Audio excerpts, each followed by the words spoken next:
आज के इस लेसन में मैं आगा खान यूनिवर्सिटी एग्जामिनेशन बोर्ड का सेकेंड ईयर केमिस्ट्री का जो कि थ्योरी का 2023 का पेपर है उसको एक्सप्लेन करूंगा।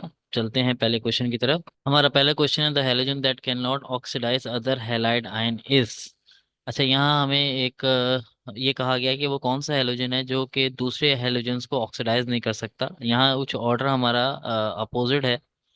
अगर हम जानते हो कि सबसे पहला जो एलिमेंट है वो हमारा फ्लोरीन है, फिर क्लोरीन है, ब्रोमीन है और आयोडीन है।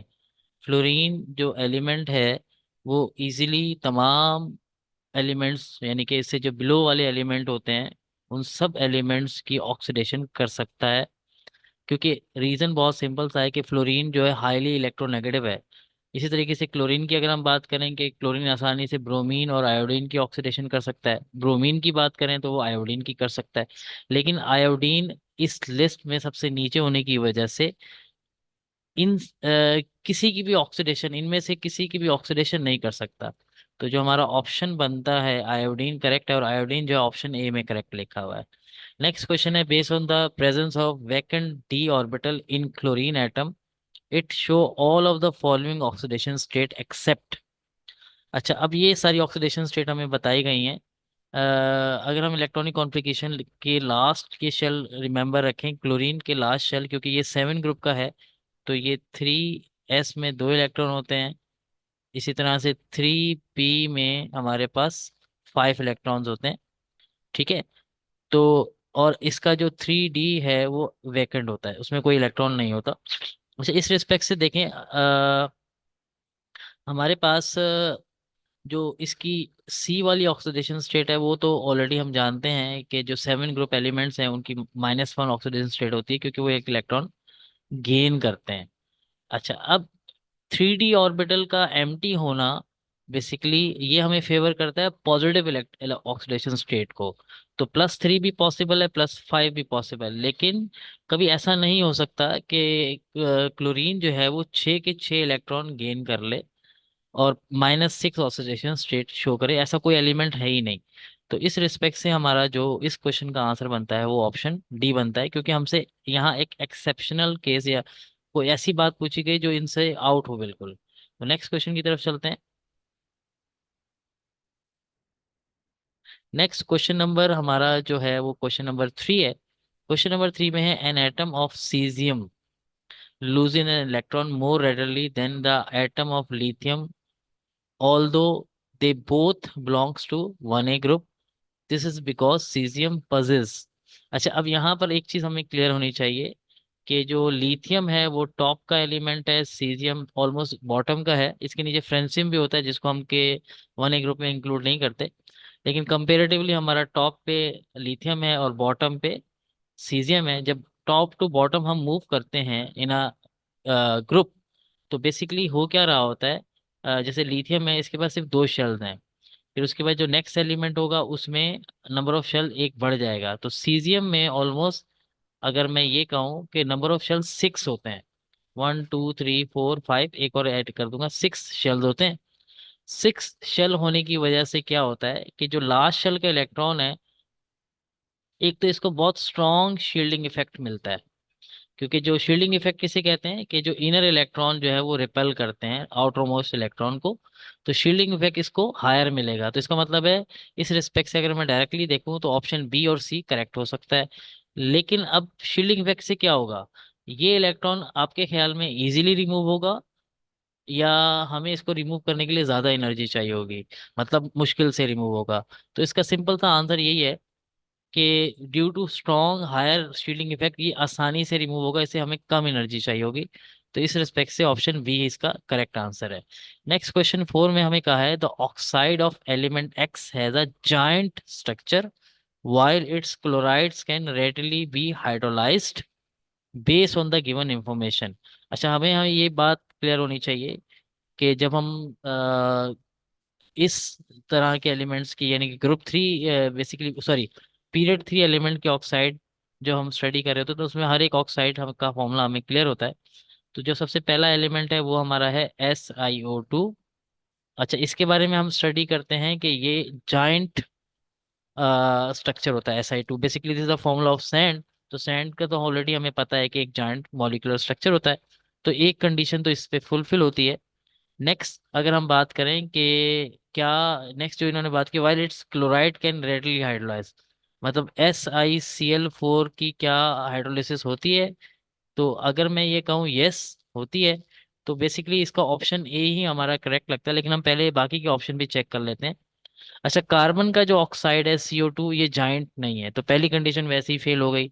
इस तरह बेरियम का जो ऑक्साइड है, इसका भी बेसिकली जाइंट स्ट्रक्चर नहीं बनता, और फॉस्फोरस फॉस्फोरस का सॉरी, इसका हमारा P4O5 बनता है, या P4O10, बेसिकली एक्चुअल जो इसका है P4O10 है। ये भी जायंट नहीं बनता, एक मॉलिक्यूलर स्ट्रक्चर देता है। तो हमारे जो बाकी के तीन एलिमेंट्स हैं, ये ऑलरेडी पहली कंडीशन को फुलफिल नहीं कर रहे, तो इस रिस्पेक्ट से हमारा ऑप्शन ए करेक्ट है। नेक्स्ट क्वेश्चन की तरफ चलते हैं। अच्छा जी, नेक्स्ट क्वेश्चन हमारा क्या कह रहा है? नेक्स्ट क्वेश्चन में ये कह रहा है कि विच of the following chloride of period 3 element is an ionic compound, मतलब अगर हम इसको पानी में ऐड करें वो जस्ट डिजोल्व हो जाए। तो अगर आप ऑप्शन ए को देखें NaCl, अगर मैं NaCl को वाटर में ऐड करूंगा तो क्या होगा? Na आयनाइज होके Na एक्वस, और क्लोरीन एक्वस आइंस बनाएगा। तो बेसिकली ये हाइड्रेट होता है, ये हाइड्रोलाइज नहीं होता, तो इस रिस्पेक्ट से हमारा ऑप्शन ए करेक्ट है। अच्छा, एक और चीज भी हम दूसरे तरीके से भी चेक करते हैं। इन्होंने आयनिक की बात की है ना, तो आयनिक के अंदर एक का मेटल, मतलब जैसे सोडियम मेटल है, और क्लोरीन का नॉन मेटल होना जरूरी है, मतलब आयनिक कंपाउंड मेटल और नॉन मेटल के दरमियान बनते हैं। तो ये भी एक कंडीशन हमारी है। बाकी भी चेक करते हैं।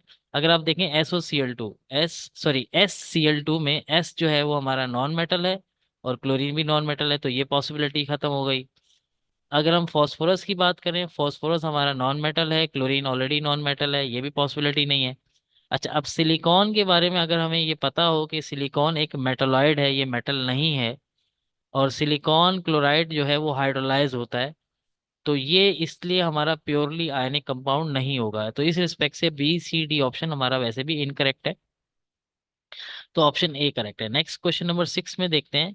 द डी ब्लॉक एलिमेंट है that show the highest value of oxidation number in the following complex compound. वैसे मैं अगर ये कहूँ कि ये एक नॉलेज बेस्ड क्वेश्चन है, जब हम इलेक्ट्रॉनिक कॉन्फ़िगरेशन लिख रहे होते हैं तो हमें ऑलरेडी पता होता है कि जो मैग्नीज है, यानी कि ऑप्शन बी, ये हाईएस्ट ऑक्सीडेशन स्टेट शो करता है, लेकिन हम इसको इलेक्ट्रॉनिक कॉन्फ़िगरेशन के जरिए से भी वेरीफाई कर सकते हैं। वो कैसे?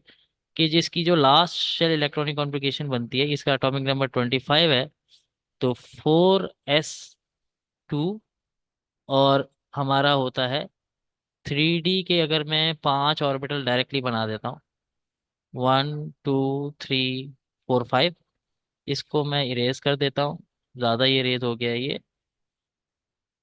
तो अब उसमें बाकी के रिमेनिंग 5 इलेक्ट्रॉन, 1 2 3 4 5 इलेक्ट्रॉन आ जाएंगे। अब अगर ऐसा हो कि टोटल इसके पास, इसके जो वेकेंट्स यानी कि लास्ट शेल है, इसमें लास्ट शेल में हमारा 3D और 4s दोनों शामिल हैं, ये सारे इलेक्ट्रॉन लूज हो जाएं, 4s के भी 2 इलेक्ट्रॉन लूज हो रहे हैं और 3D के 5 इलेक्ट्रॉन, तो इस कंडीशन में ये +7 ऑक्सीडेशन स्टेट शो करता है। तो इस रिस्पेक्ट से हम ये कह सकते हैं कि मैग्नीज जो है वो हाईएस्ट ऑक्सीजन स्टेट देता है। जबकि आयरन जो है, क्योंकि उसका मास एटॉमिक नंबर थोड़ा बढ़ने की वजह से इसका न्यूक्लियर अट्रैक्शन ज़्यादा होती है मैग्नीज की, तो ये +7 मैक्सिमम ऑक्सीडेशन स्टेट नहीं शो कर पाता। सिर्फ मैग्नीज ही ऐसा एलिमेंट है जो ऐसा करता है, और कॉपर तो बिल्कुल भी नहीं कर पाएगा, क्योंकि उसकी वो जो न्यूक्लियर पावर है वो दोनों से कंपेरेटिवली हाई है।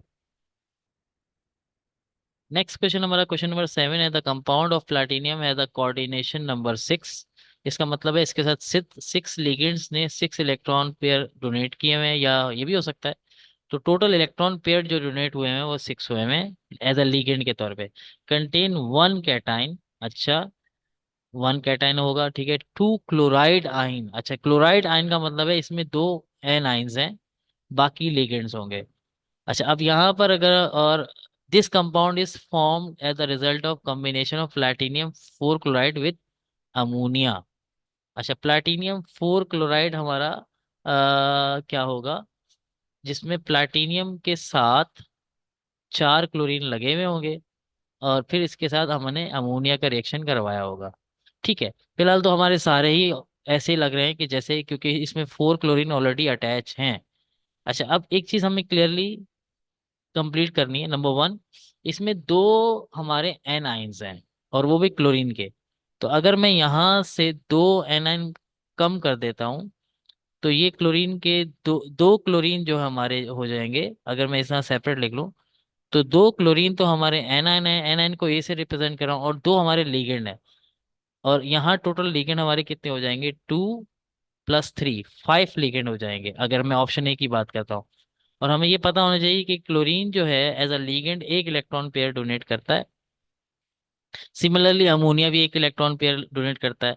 तो total 5 ligand 5 electron pair donate करेंगे, तो इस ऑप्शन ए का जो कोऑर्डिनेशन नंबर है वो 5 है। तो इस हिसाब से ऑप्शन ए इनकरेक्ट है। ऑप्शन बी की तरफ चलते हैं। ऑप्शन बी में बस हुआ क्या है कि अगर आप ऑप्शन ए से कंपेयर करें, तो यहाँ पर अमोनिया एक इंक्रीज हो गया है, ज्यादा हो गया है। तो इसका मतलब ये है इस रिस्पेक्ट से, इसके अंदर दो एनाइंस हैं और दो कैट लिगेंड्स हो गए, और 4 अमोनिया, मतलब जो लिगेंड के तौर पे हैं। टोटल 6 लिगेंड्स हो गए, और 6 लिगेंड्स मिलके 6 इलेक्ट्रॉन पेयर डोनेट करके कोऑर्डिनेशन नंबर क्या देंगे, 6 देंगे। तो हमारे क्वेश्चन में हमसे यही पूछा गया था कि कोऑर्डिनेशन नंबर 6 कहाँ होगा। तो इस रिस्पेक्ट से हमारा ऑप्शन बी करेक्ट ऑप्शन है। बाकी अगर आप देखें वो इंक्रीज होते जा रहे हैं, तो ऑब्वियसली कोऑर्डिनेशन नंबर यहाँ 7 हो जाएगा, यहाँ 8 हो जाएगा। तो हमने तो जो कोऑर्डिनेशन नंबर 6 की बात करनी थी, तो ऑप्शन बी करेक्ट है। हाँ। नेक्स्ट क्वेश्चन हमारे पास क्वेश्चन नंबर 8 है। इस क्वेश्चन में all of the following are characteristics of an alloy except that is, अच्छा, दैट इज करोसिव। अगर हमें ये एक नॉलेज बेस्ड क्वेश्चन है, हम एलॉय बनाते ही इस वजह से हैं कि उसके ऊपर कोरोजन ना हो। तो इस रिस्पेक्ट से तो ऑप्शन ए मुझे करेक्ट लगता है, लेकिन हम चेक करेंगे बाकी के ऑप्शंस भी। Is strong and flexible, yes, alloy तो होते हैं स्ट्रॉन्ग, हम बनाते ही इसी वजह से हैं। हैज हाई मेल्टिंग पॉइंट, उसका रीजन भी यही है। सही है, ये बात भी इनके अंदर पाई जाती है। Has relatively low cost, exactly, जो हमारे पास कॉस्ट इनकी कम आती है। तो ये तीनों प्रॉपर्टीज तो एलॉयज की होती हैं और ये वाली नहीं होती, तो इस हिसाब से इस रिस्पेक्ट से हमारा ऑप्शन ए करेक्ट है। ठीक है, क्वेश्चन नंबर 9 की तरफ चलते हैं। In transition metal complex the electromagnetic region that correspond to the energy of dd transition element of the electron is, अच्छा, अगर हमें याद हो ट्रांजिशन मेटल कॉम्प्लेक्स बेसिकली वो कलर्ड कंपाउंड बनाते हैं। तो कलर हमें कौन सी लाइट की रेंज में नजर आएगा, क्या कलर हमें अल्ट्रावायलेट रेंज में नजर आते हैं, इंफ्रारेड, विजिबल या एक्सरे। तो क्लियरली हमें पता है कि जो कलर्ड फॉर्म होते हैं वो विजिबल रेंज में होते हैं। तो इस रिस्पेक्ट से हमारा ऑप्शन सी करेक्ट होगा। एक बहुत से आसान सा नॉलेज बेस्ड क्वेश्चन था।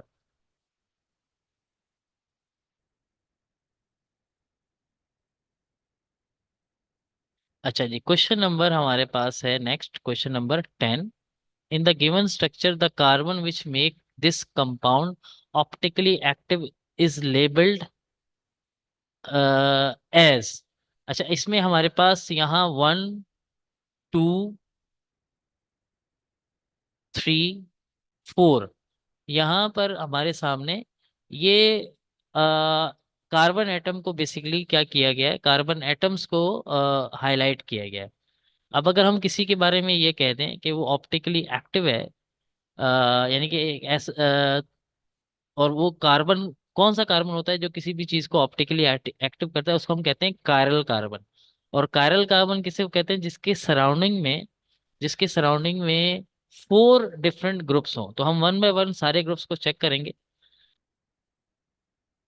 अच्छा, देखिए, अब अगर मैं कार्बन नंबर 1 को देखता हूँ, ये जो कार्बन नंबर 1 है, इस कार्बन नंबर 1 के यहाँ पर ये कार्बन और ये कार्बन, ये दोनों ग्रुप सेम नजर आ रहे हैं। तो इसका मतलब ये कार्बन कार्बन नहीं है। सेकंड, अगर अब मैं इस कार्बन को फोकस करता हूँ, ठीक है, इस कार्बन की तरफ, ये वाला जो कॉर्नर है, इसके साथ कितने लिंक बने हुए हैं, एक, और ये एक, तो ये CH2 होगा यकीनन। और अगर मैं इसको आइडेंटिफाई करूँ, तो ये मुझे CH लग रहा है। और इसके साथ फोर्थ जो अटैच होगा वो H होगा। तो फिलहाल कार्बन नंबर 2 जो है वो मुझे लग रही है कि इसके चारों तरफ 4 डिफरेंट ग्रुप लगे हुए हैं, तो कार्बन नंबर 2 हो सबसे, इस क्वेश्चन का जो आंसर बनता है वो 2 है। मतलब 2 ज्यादा सुटेबल आंसर है हमारा। उसका रीजन यही है कि यहाँ पर ये CH लगा हुआ है या H लगा हुआ है, ये क्लोरीन लगा हुआ है, और यहाँ पर हमारे पास CH2 लगा हुआ है, तो टोटली डिफरेंट ग्रुप्स लगे हुए हैं। अच्छा, क्वेश्चन नंबर 11 में हमारे the compound that contain more than one chiral carbon carbon centre is, हमने वो कंपाउंड देखे जिसमें एक से ज्यादा कार्बन सेंटर्स हैं। तो अगर मैं सबसे पहले ऑप्शन ए को चेक करूं, ये कार्बन है। इस कार्बन के यहाँ CH3 लगा हुआ है, फिर ये CH3, ये तो कार्बन है ही नहीं। ठीक है ना। तो ये वाला इसमें एक ही कार्बन, ये कार्बन की अगर हम देखते हैं इसकी तरफ, ये एक एक हमारे पास कार्बन कार्बन है, सॉरी, एक ग्रुप है NH2, दूसरा ग्रुप है OH, तीसरा ग्रुप है CH3, और रिमेनिंग ये वाला ग्रुप बनेगा। तो इसमें सिर्फ एक ही कार्बन कार्बन है, हमें मोर देन वन की बात हुई है तो हम वो ऐसा ढूंढेंगे जिसमें मोर देन वन हो। अच्छा, अब अगर मैं इस कार्बन को ढूंढता हूँ, इसमें ये और ये तीनों डिफरेंट है, और ये पूरा रिमेनिंग भी डिफरेंट है। तो ये तो इसके अंदर ये कार्बन कार्बन हुई हमारी। ठीक है। अब इसको चेक करते हैं इसके यहाँ पर, यानी कि अगर ये कार्बन कार्बन के तौर पे देखता हूँ तो इसमें ये दो CH3 सेम है। तो इसका मतलब है कंपाउंड बी में भी हमारे पास एक ही कार्बन का सेंटर। अब मैं कंपाउंड सी को देखता हूँ, कंपाउंड सी में ये जो कार्बन है इसके तरफ ये CH OH है, CH3 है, NH2 है, और रिमेनिंग ये वाला पार्ट, ये चारों डिफरेंट है। तो ये कार्बन सेंटर हुआ। और अगर मैं इसके दूसरे वाले कार्बन को चेक करता हूँ, let me check the other one, तो इस वाले के यहाँ ये और रिमेनिंग ये भी सारे डिफरेंट हैं। तो ये उसका ऑलमोस्ट सेम ही है, लेकिन ये कायरल कार्बन है, तो इस ऑप्शन सी में हमारे पास दोनों कार्बन कायरल हैं। लेकिन हम यहाँ पर ऑप्शन डी भी चेक करते हैं ताकि हम कंफर्म कर सकें कि ऑप्शन सी ही करेक्ट है। ऑप्शन डी, डी में अगर आप देखें तो ये नीचे से मैं दिखा रहा हूँ कि ये जो नीचे वाली कार्बन है इसके साथ ये दो OH लगे हुए हैं, इसका मतलब है दो OH सेम लगे हुए हैं। तो ये कार्बन नहीं है, तो इसमें भी एक ही कार्बन सेंटर है। तो सिर्फ ऑप्शन सी ऐसा ऑप्शन है जिसमें हमारे पास दो कार्बन सेंटर्स हैं।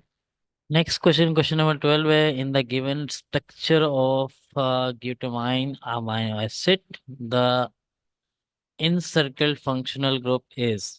अच्छा, ये जो हमारे पास एक अमाइनो एसिड है, क्योंकि इसमें ये अमाइनो ग्रुप है और ये कार्बोक्सिलिक एसिड ग्रुप है, तो इस रिस्पेक्ट से इसको हम अमाइनो एसिड कहते हैं। लेकिन यहाँ ये एक अगर हम आइडेंटिफाई करें, ये कार्बोनल कार्बन है, और कार्बोनल कार्बन के साथ जब NH2 लगा हो तो उस ग्रुप को हम क्या कहते हैं, अमाइड कहते हैं। तो इस रिस्पेक्ट से इसका ऑप्शन सी करेक्ट है।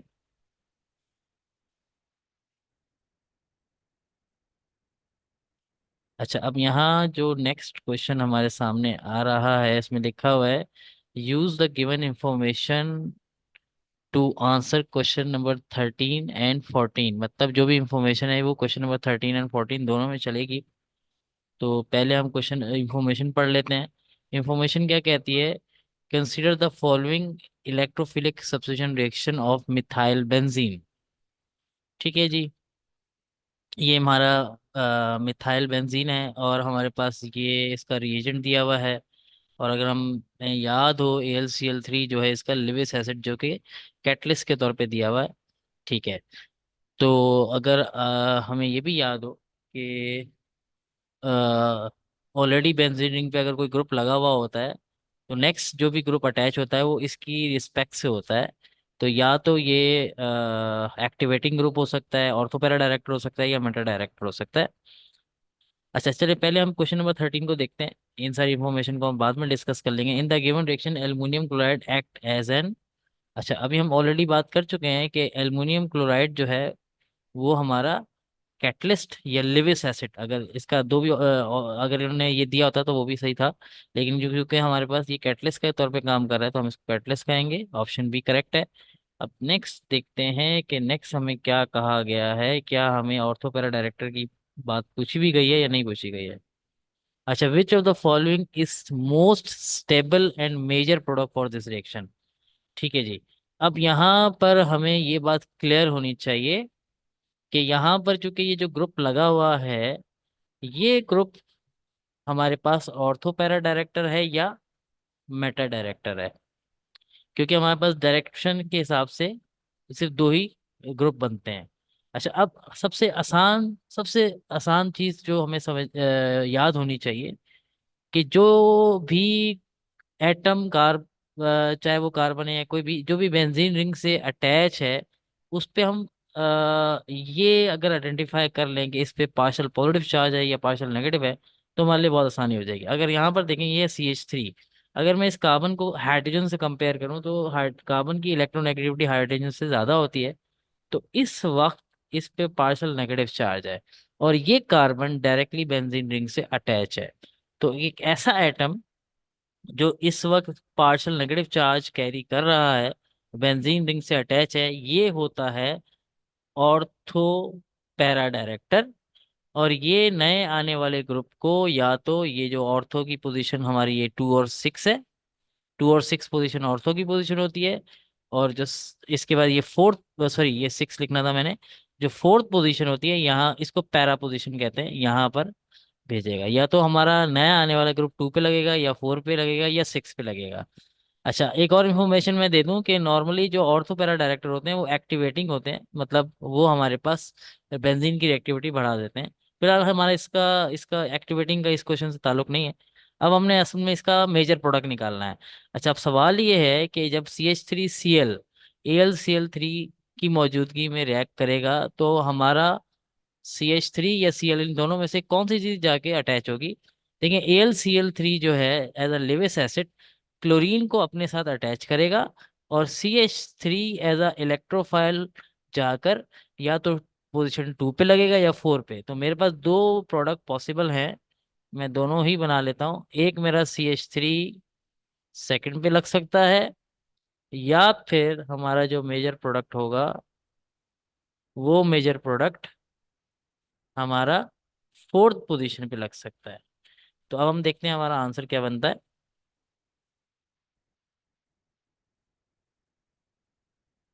अब हमारे पास जो आंसर्स हैं उन आंसर में हमारे पास ऑप्शन ए और बी तो डायरेक्टली इनकरेक्ट है। उसका रीजन ये है कि इन्होंने ऑप्शन ए और बी में क्लोरीन अटैच किया हुआ है, तो ये तो वैसे ही गलत हो गया। ऑप्शन सी में अगर हम देखते हैं, जो हमने इन्होंने CH3 लगाया वो कौन सी पोजीशन पे लगाया है इस रिस्पेक्ट से, 1 2 3 मेटा पोजीशन पे, तो ये भी गलत है। तो इस हिसाब से ऑप्शन डी करेक्ट है। नेक्स्ट क्वेश्चन की तरफ चलते हैं।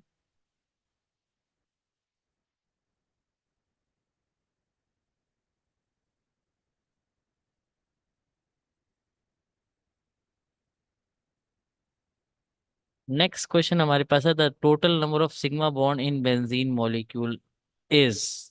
तो अगर हमें याद हो कि बेंजीन में के 6 एटम्स होते हैं, मतलब ग्रुप ऑफ CH की बात करते हैं, ठीक है। इसमें कार्बन कार्बन के दरमियान 6 सिग्मा बॉन्ड्स होते हैं, कार्बन हाइड्रोजन के दरमियान भी 6 सिग्मा बॉन्ड होते हैं। तो टोटल हमारे जो सिग्मा बॉन्ड बनते हैं वो 12 बनते हैं, ठीक है। बाकी जो बॉन्ड्स बनते हैं ऑल्टरनेटली वो पाई बॉन्ड बनते हैं, क्योंकि हमारे सवाल में इन्होंने सिग्मा बॉन्ड पूछे हैं, तो हम सिग्मा बॉन्ड की बात करेंगे। नेक्स्ट क्वेश्चन हमारे पास क्या है, इसको भी देखते हैं।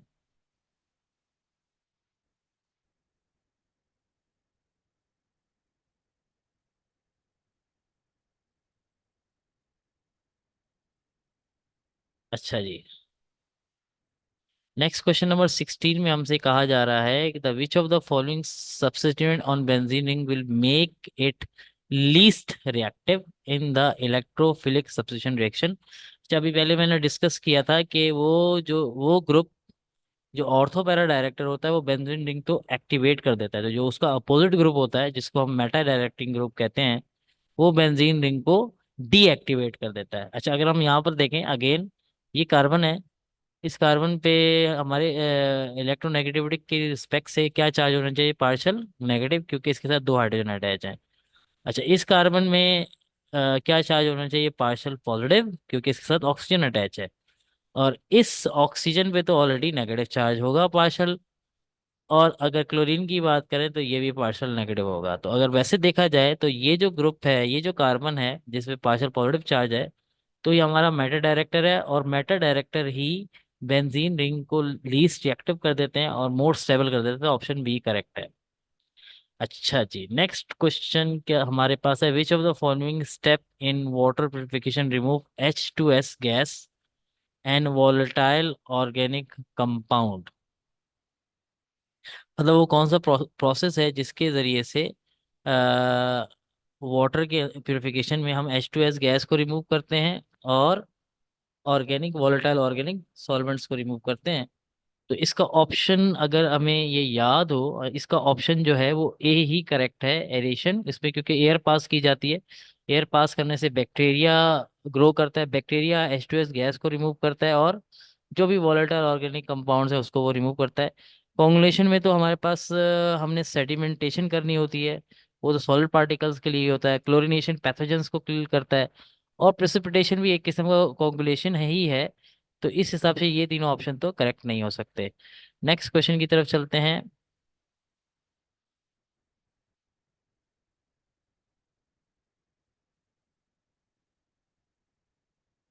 क्वेश्चन नंबर 18 है, the volatile organic compound enter the atmosphere through. जो हमारे पास वोलेटाइल ऑर्गेनिक कंपाउंड है वो कहाँ से, क्या मेन सोर्स है उसके बारे में पूछा गया है। एवोप्रेशन ऑफ वार्निशेस, मतलब जो वार्निशेस पेंट वगैरह में बनाने के यूज होती हैं उसकी एवोप्रेशन से होते हैं। Photolysis of nitrogen dioxide. अच्छा, यानी कि अगर हम नाइट्रोजन डाइऑक्साइड की फोटोकेमिकल रिएक्शन परफॉर्म करें तो होगा। सी है रेस्पायरेशन ऑफ लिविंग ऑर्गेनिज्म, जैसे जो लिविंग ऑर्गेनिज्म रेस्पायरेशन करते हैं, तो बेसिकली अगर हमें याद हो तो हम ऑक्सीजन गैस इन करते हैं और आउट करते हैं कार्बन डाइऑक्साइड। तो क्या कार्बन डाइऑक्साइड एक ऑर्गेनिक ऑर्गेनिक कंपाउंड है? नहीं, ये तो वैसे ही गलत हो जाता है। माइक्रोबियल कन्वर्जन ऑफ नाइट्रोजन, हाँ ऑप्शन डी थोड़ा सा हमें सुटेबल लग रहा है क्वेश्चन नंबर 8 का, क्योंकि जो हमारे पास माइक्रोब्स होते हैं वो डीकम्पोजिशन का जो प्रोसेस करते हैं लिविंग ऑर्गेनिज्म के साथ, तो उस कंडीशन में ये पॉसिबिलिटी बन सकती है। लेकिन उसमें मोस्टली जो हमारे बनते हैं वो ऐसे कंपाउंड होते हैं जो बेसिकली अमोनिया टाइप के ज्यादा होते हैं, तो वो इतना ऑर्गेनिक कंपाउंड की कैटेगरी में नहीं आते। तो ऑप्शन डी भी हमारा करेक्ट नहीं होगा। तो इस रिस्पेक्ट से जो मोस्ट सुटेबल हमारा है वो ऑप्शन ए है, क्योंकि जो ऑयल पेंट्स और जो वार्निशेस हैं वो बेसिकली डायरेक्टली हाइड्रोकार्बन, जो कि या पेट्रोकेमिकल्स के पेट्रोकेमिकल्स की कैटेगरी में आते हैं, उनसे डायरेक्टली ये चीज़ एवोपोरेट होती है। तो ऑप्शन ए करेक्ट होगा। नेक्स्ट क्वेश्चन, क्वेश्चन नंबर 16 में, if the atmosphere contain excess quantity of carbon dioxide, then its impact on greenhouse effect and earth atmosphere temperature would be। देखिए, ग्रीन हाउस इफेक्ट बेसिकली से temperature already increase होता है, तो carbon dioxide अगर है तो क्या होगा, टेम्परेचर इंक्रीज होगा और ग्रीन हाउस इफेक्ट भी इंक्रीज होगा। तो अगर इंक्रीज के रिस्पेक्ट से देखा जाए तो ये हमारे पास एक इंक्रीज है, एक इंक्रीज ही है, लेकिन हमारा अर्थ का टेम्परेचर भी इंक्रीज होना चाहिए, तो ऑप्शन सी करेक्ट होगा। अच्छा जी, क्वेश्चन नंबर 20 में हमें क्या कहा जा रहा है, the acid that has least harmful effect on animals and plant. अच्छा, वो कौन सा एसिड है जो कि जिसका सबसे कम हार्मफुल इफेक्ट होगा? ऑब्वियसली जो सबसे वीक होगा। तो अगर हम HCl, HNO3 और सल्फ्यूरिक एसिड की बात करें, ये तीनों एसिड स्ट्रॉन्ग एसिड हैं। अगर ये थोड़ी सी हमें फर्स्ट ईयर लेवल से हमारी बेस थोड़ी स्ट्रांग होनी चाहिए इस सेंस में। जो हमारा वीक एसिड है वो H2CO3 है, कार्बोनिक एसिड जिसको कहते हैं। तो ऑप्शन सी सेलेक्ट होगा। अच्छा, उसके बाद क्वेश्चन नंबर 21 में, विच of the following carbon cation is most stable in the polar solvent. अच्छा, अब कार्बन कैटायन के अंदर हमें ये याद रखना होगा कि हमारे पास ये जो पहला कार्बन कैटायन है ये प्राइमरी कार्बन कैटायन है, क्योंकि ऐसा कार्बन कैटायन जो एटलीस्ट दो या दो से ज़्यादा हाइड्रोजन कैरी करता हो या जिसके पास कोई भी अल्काइल ग्रुप ना हो, उसको फर्स्ट डिग्री कहते हैं। इस वक्त ये भी फर्स्ट डिग्री में है, अगर इसमें दो हाइड्रोजन है ये भी फर्स्ट डिग्री है, ये इसमें एक हाइड्रोजन है तो ये सेकंड डिग्री है, और इसके अंदर तीन हमारे पास अल्काइल ग्रुप लगे हुए हैं और कोई हाइड्रोजन नहीं है तो ये थर्ड डिग्री है। बाय डेफिनेशन जो हमारे पास जो मोस्ट स्टेबल होगा वो ऑप्शन डी है। उसका रीजन ये है कि जो अल्काइल ग्रुप हैं they are electron donating group, तो वो तीन ग्रुप होने की वजह से थ्री एंड से इस पॉजिटिव चार्ज को रिड्यूस करने के लिए इलेक्ट्रॉन रिलीज करते हैं। इसकी वजह से ये charge, positive charge, approximately neutralise ही हो जाता है, तो ये स्टेबल आयन बन जाता है। इस वजह से थर्ड डिग्री कार्बन कैटायन हमेशा अ, ज्यादा स्टेबल होता है as compare to second and first.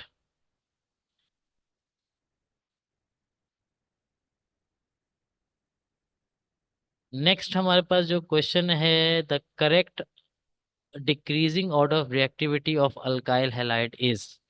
Decreasing order of reactivity मतलब रिएक्टिविटी कम हो रही हो। अच्छा, अगर मैं यहाँ पर ये देखता हूँ RI, अच्छा अगर पहले मैं, हमें एक चीज क्लियर होनी चाहिए, वो ये कि RI और RF, इन दोनों में से मोस्ट रिएक्टिव कौन सा है। तो ये याद रखिएगा, RI जो है वो हमारा मोस्ट रिएक्टिव है और ये लीस्ट रिएक्टिव है। रीजन बहुत सिंपल सा है कि हम ऑलरेडी जानते हैं कि जो इनकी enthalpy of the bond enthalpy है RI की, वो कम होती है, जबकि RF की इलेक्ट्रोनेगेटिविटी, जो मतलब मोस्ट इलेक्ट्रोनेगेटिव फ्लोरीन होने की वजह से हमारे पास जो इसका बॉन्ड है वो बहुत पोलर होता है और बहुत स्ट्रांग होता है, तो ये आसानी से टूटेगा नहीं। जब ये टूटेगा नहीं तो ये लीस्ट रिएक्टिव होगा। तो अगर ऑप्शन ए को अगर हम गौर से देखें तो ग्रेजुअली ये मोस्ट रिएक्टिव है, अगर मैं इस साइड पे इंक्रीज होता है तो रिएक्टिविटी डिक्रीज हो रही है, तो ऑप्शन ए ही मुझे करेक्ट लग रहा है। लेकिन हम बाकी भी चेक करेंगे। अच्छा, बाकी में हमारे पास यहाँ इसका बिल्कुल अपोजिट बना दिया, जो कि वैसे ही गलत हो जाएगा, क्योंकि RF को इन्होंने मोस्ट रिएक्टिव बना दिया, जो कि गलत है। और यहाँ पर तो इन्होंने क्लोरीन को ब्रोमीन से ज्यादा रिएक्टिव कर दिया, लेकिन उसके बाद आयोडीन को, तो ये ऑर्डर तो वैसे ही गलत है। और डी में भी कुछ ऐसा ही किया है। तो इस रिस्पेक्ट से ऑप्शन B C D गलत है और ए करेक्ट है। क्वेश्चन नंबर, नेक्स्ट क्वेश्चन हमारा क्वेश्चन नंबर 23 है। क्वेश्चन नंबर 23 में हमें अगर क्लियरली नजर आ रहा है, which reagent is involved in the preparation 2 methyl propane nitrile from 2 iodopropane. अच्छा, तो पहले तो हमें इस टाइप के क्वेश्चन में जिसमें हमें नाम दिया हो, हमें इनके स्ट्रक्चर ड्रॉ कर लेने चाहिए।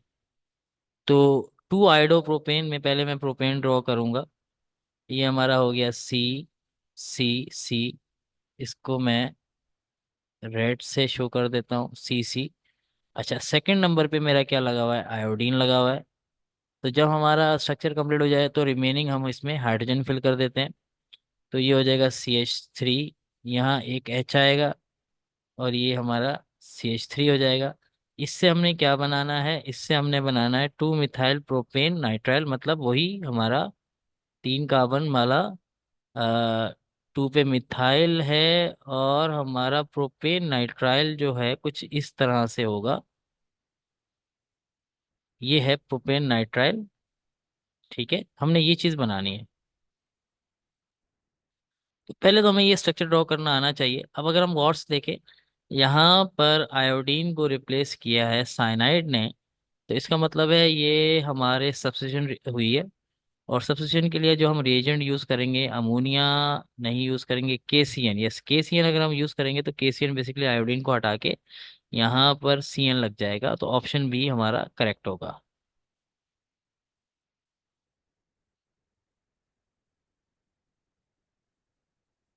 नेक्स्ट क्वेश्चन हमारे पास क्या है, नेक्स्ट क्वेश्चन हमारे पास है, विच when an amide react with lithium tetra hydride aluminate in dry ether. Basically lithium aluminium hydride एक रिड्यूसिंग एजेंट है। अ, और ड्राई ईथर का भी फॉर्मूला इन्होंने दे दिया। At room temperature it forms an amine, basically reduction हुई है अमाइड की, तो अमाइन बनेगा। In comparison to the amide use, the prepared amine will have 1 less carbon, 1 more carbon, 2 more carbon, equal number of carbon. देखिए, अगर हम reducing agents की बात करें या ऑक्सीडाइजिंग एजेंट्स की, रिड्यूसिंग एजेंट्स और ऑक्सीडाइजिंग एजेंट सिर्फ और सिर्फ हाइड्रोजन, नंबर ऑफ हाइड्रोजन और नंबर ऑफ ऑक्सीजन को चेंज करते हैं। तो यहाँ रिडक्शन हो रही है, तो ज़्यादा रिडक्शन होने से नंबर ऑफ हाइड्रोजन बढ़ जाने चाहिए या नंबर ऑफ ऑक्सीजन कम हो जाना चाहिए। क्वेश्चन के ऑप्शन में इन्होंने कार्बन की बात की है, तो कार्बन इक्वल नंबर ही रहते हैं, तो ऑप्शन डी इसका करेक्ट होगा।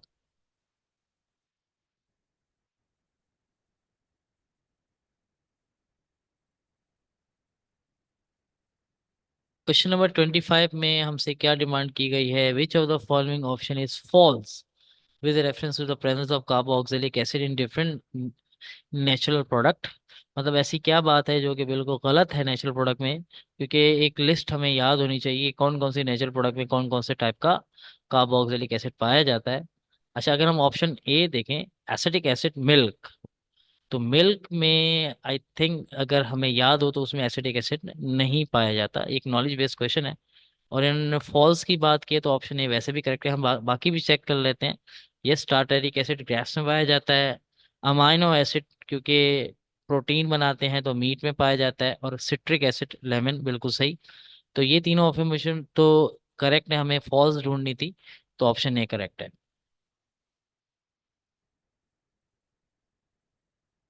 अच्छा, अब अगर हम क्वेश्चन नंबर 26 की तरफ देखते हैं, क्वेश्चन नंबर 26 में हमसे क्या कहा गया है, इफ फिनाइल और vinyl group is attach, phenyl हमारा बेंजीन रिंग कहलाता है जिसमें ऑल्टरनेट 3 डबल बॉन्ड्स होते हैं, विनाइल का मतलब है कार्बन कार्बन डबल बॉन्ड वाला ग्रुप, ठीक है, इसको हम विनाइल ग्रुप कहते हैं। Is attach to the carboxylic acid, it change its inductive effect and acidity. वो ऑब्वियसली ये एक किस्म का इलेक्ट्रॉन डोनर है, दोनों ही इलेक्ट्रॉन डोनेट करते हैं, क्योंकि बेंजीन रिंग के अंदर एक इलेक्ट्रॉन का चार्ज होता है। ये अगर इसके साथ, अगर 1 मिनट में यहाँ ड्रॉ कर दूं, ये हमारा बेंजीन रिंग है, यहाँ इलेक्ट्रॉन मूव कर रहे हैं, पाई इलेक्ट्रॉन, और यहाँ हमारा कार्बोक्सिलिक एसिड है। तो बेसिकली एक नेगेटिव इंडक्टिव इफेक्ट से, मतलब ये इलेक्ट्रॉन ऊपर की तरफ जाएंगे, क्योंकि ये कार्बन बहुत हाईली इलेक्ट्रोपॉजिटिव है इन दो ऑक्सीजन की वजह से। तो एक किस्म का जो बेंजीन का ग्रुप है वो इलेक्ट्रॉन रिलीजिंग ग्रुप के तौर पे काम करेगा, तो ये नेगेटिव इंडक्टिव इफेक्ट शो करेगा। तो इस हिसाब से जो हमारा ऑप्शन बी है और ऑप्शन डी है उसमें नेगेटिव इंडक्टिव इफेक्ट आ रहा है। नेक्स्ट हम क्या करेंगे, हमें ये बात भी क्लियर होनी चाहिए कि जब हमें हमारे बेंजीन रिंग के साथ इलेक्ट्रॉन, जब हमारा नेगेटिव इंडक्टिव इफेक्ट आता है तो एसिडिटी हमारी बढ़ जाती है। अच्छा जी, नेक्स्ट क्वेश्चन हमारे पास ये कहा गया है कि use the given information to answer question number 27 and 28। तो मतलब ये जो इन्फॉर्मेशन हमें दी जा रही है दो क्वेश्चंस को फुलफिल करेगी। तो क्या इन्फॉर्मेशन है, a compound x which molecular formula C2H6O is produce by fermentation process, this compound X yield Y upon complete oxidation, Z and water when it react with Y। अच्छा, अब अगर हम यहाँ पर ये देखें कि वो एक्स कंपाउंड क्या हो सकता है। अच्छा, यहाँ पर एक्स कंपाउंड हमारा क्या इथेनोइक एसिड हो सकता है, या इथेनॉल अल्कोहल हो सकता है, अगेन इथेनोइक एसिड हो सकता है, या अल्कोहल। पहले तो हमें ये डिसाइड करना होगा कि ये इथेनॉल है या इथेनोइक एसिड है इस फॉर्मूले के लिहाज से। तो अगर मैं लेट सपोज ऑप्शन ए के हिसाब से देखूं, तो इथेनोइक एसिड का फॉर्मूला होता है CH3C डबल बॉन्ड OOH।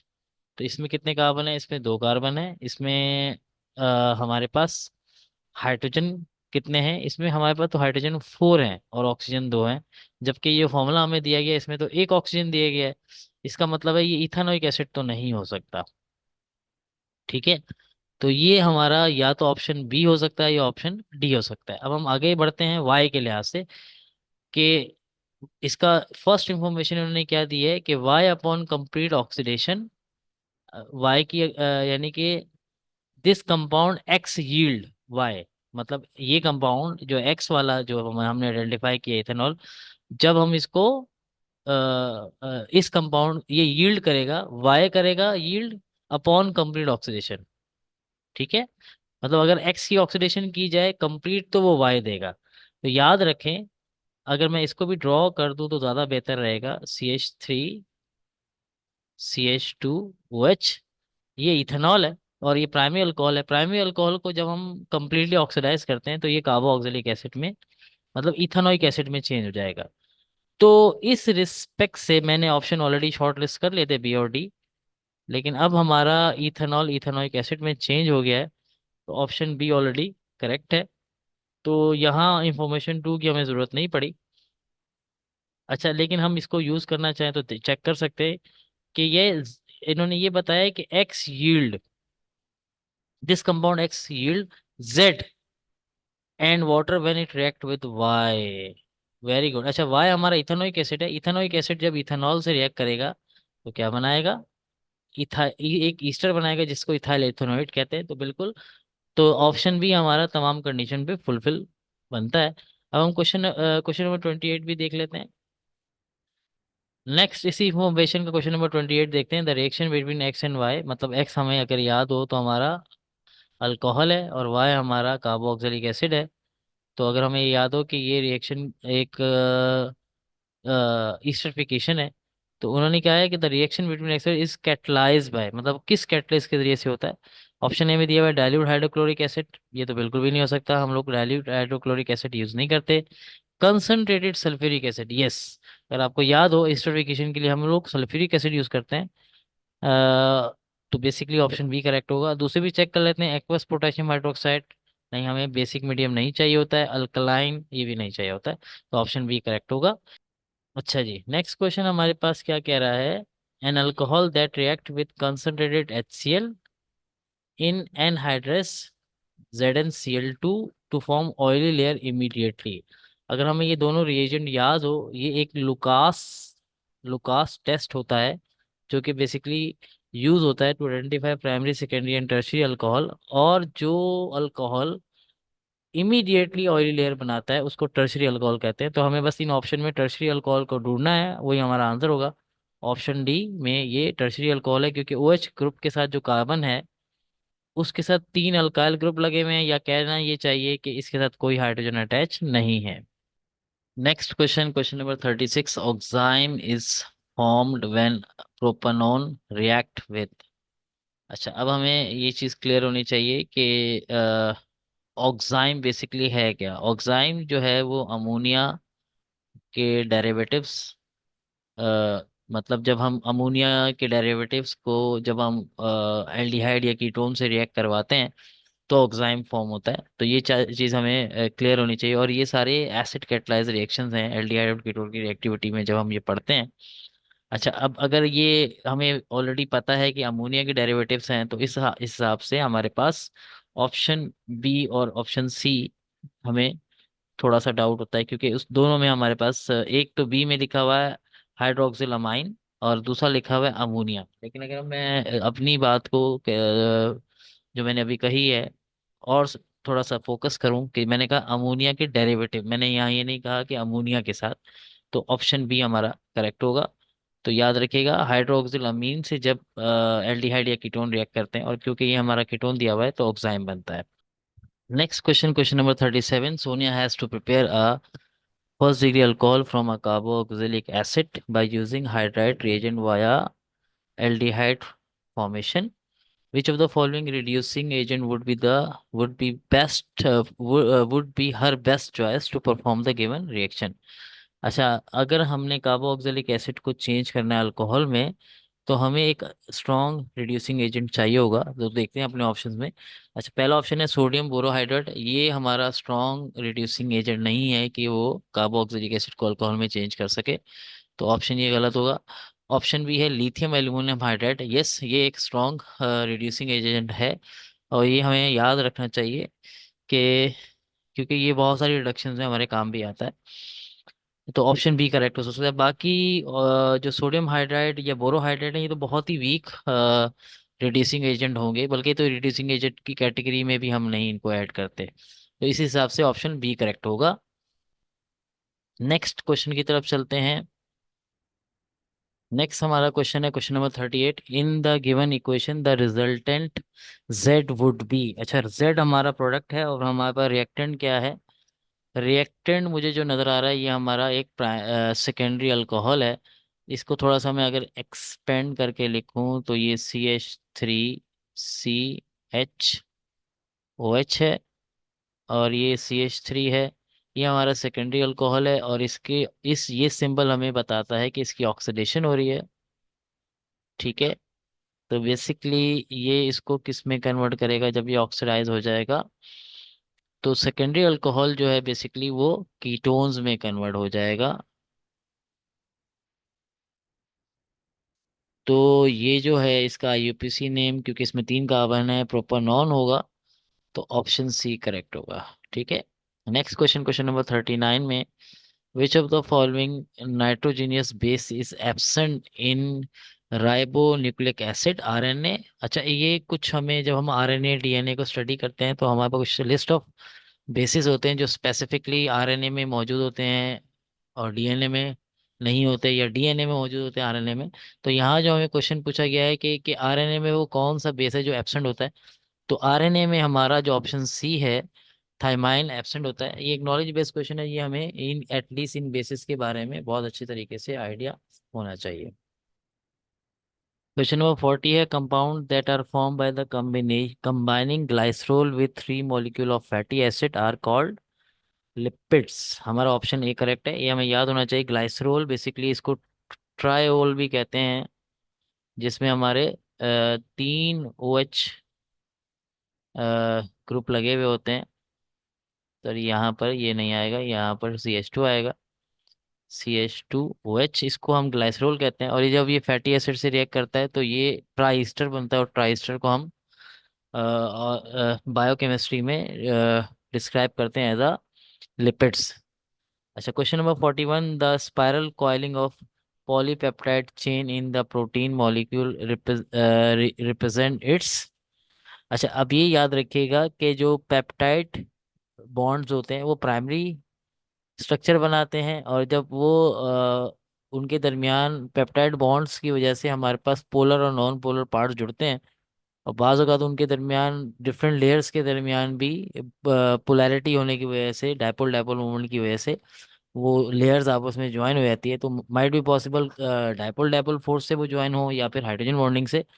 तो उससे जो नेक्स्ट स्ट्रक्चर बनता है वो सेकेंडरी स्ट्रक्चर कहलाता है। तो ऑप्शन 41 का क्वेश्चन का ऑप्शन सी सही करेक्ट होगा। Question number 42, enzymes meditate biochemical reaction inside the cell by. अच्छा, अगर हम एंजाइम्स की बात करते हैं, फॉरेन एंजाइम के नाम से ही हमें समझ में आना चाहिए कि ये बायोलॉजिकल कैटलिस्ट होते हैं। और कैटलिस्ट का क्या काम होता है कि वो रेट ऑफ रिएक्शन को चेंज कर देता है।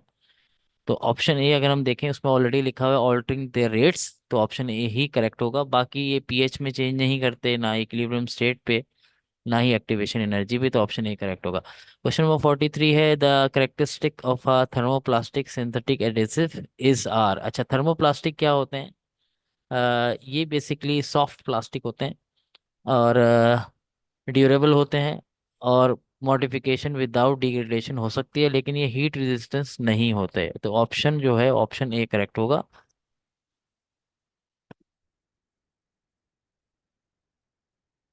Question number 44, the cracking is described as a process in which.